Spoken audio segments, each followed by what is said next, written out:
G'day guys, this is Powerslide and today we are filming with the Volkswagen ID3, the brand new one. It's an unbelievable car. We already done a full review on it, so make sure you check it out. It's on the pop-out banner on the right hand side of the screen. It's the first edition, unbelievable looking car. It says the new ID3 test car on the side in Hungarian, looking lovely.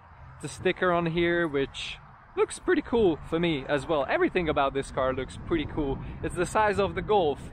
It's 20 millimeters shorter and narrower, but 93 millimeters taller than the Golf. So yeah, it's a real brilliant car.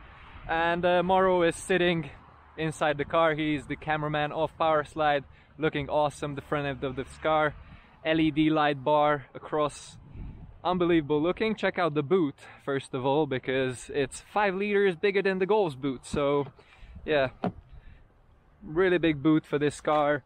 And yeah, it's a bit high, so there's not much storage down there. However, there is a bit of storage for the cables. It's loaded with our filming kit back here. Sorry for the bit of a unorganized boot back here, but yeah, let's go and drive this car because that's the most important thing about it. And sitting inside the ID3, what a futuristic interior we have here. Here's Mauro. We have a beautiful panoramic sunroof, and yeah, let's rock and roll with this car. So it's pretty interesting because you have to push it upwards to go forwards and down to go back, and sometimes if I want to go forward I go backwards and it's a bit dangerous, but whatever. We're gonna turn around here. 360 camera, sorry, not 360, just the parking camera, but still really good resolution. Pretty cool car. So hopefully we'll not reverse into anything, and I have to press it forwards, and here we go. So first thing you notice on the ID3 steering wheel is that the buttons are not only touch sensitive on the steering wheel, but they are also force vibrating thingies, which is like on an iPhone with your force feedback thing. So you press it and you feel a bit of emotion with it.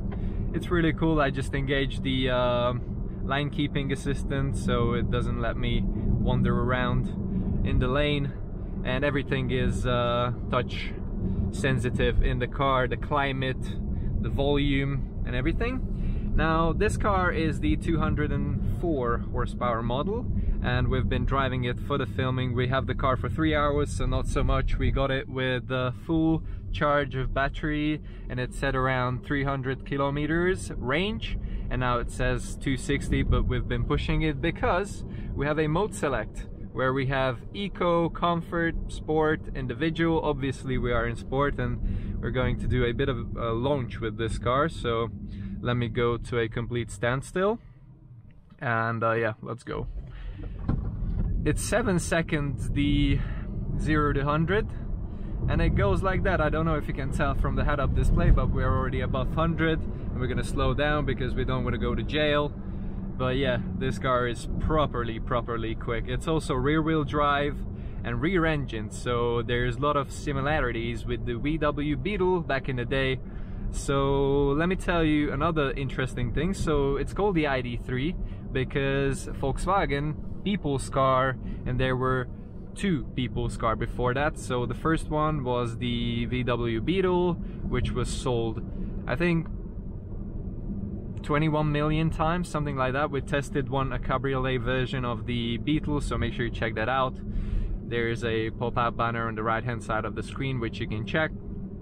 And also another people's car was the Golf, and this planned to be the third one. That's why it's called the ID3. Hopefully a lot of these will be sold because this is a spectacular little electric car. I've driven a Nissan Leaf, a ooh, that's a bit bumpy here, a i3 BMW, and I have to say this is better than both of those cars. Obviously it's newer, but still this is a really impressive piece of kit in here.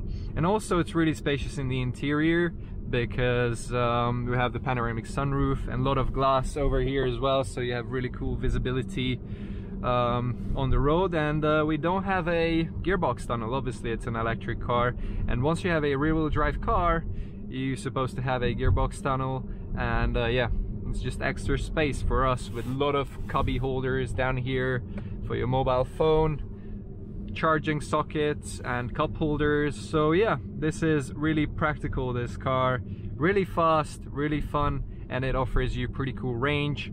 You can check out the screen down here and you can see the models this car has in terms of engine configurations and kilowatt-hour battery setups on this car.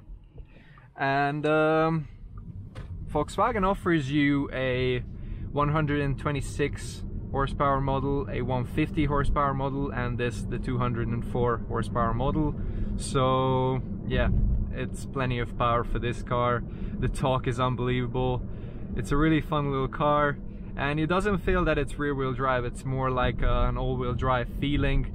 So yeah, unbelievable little car.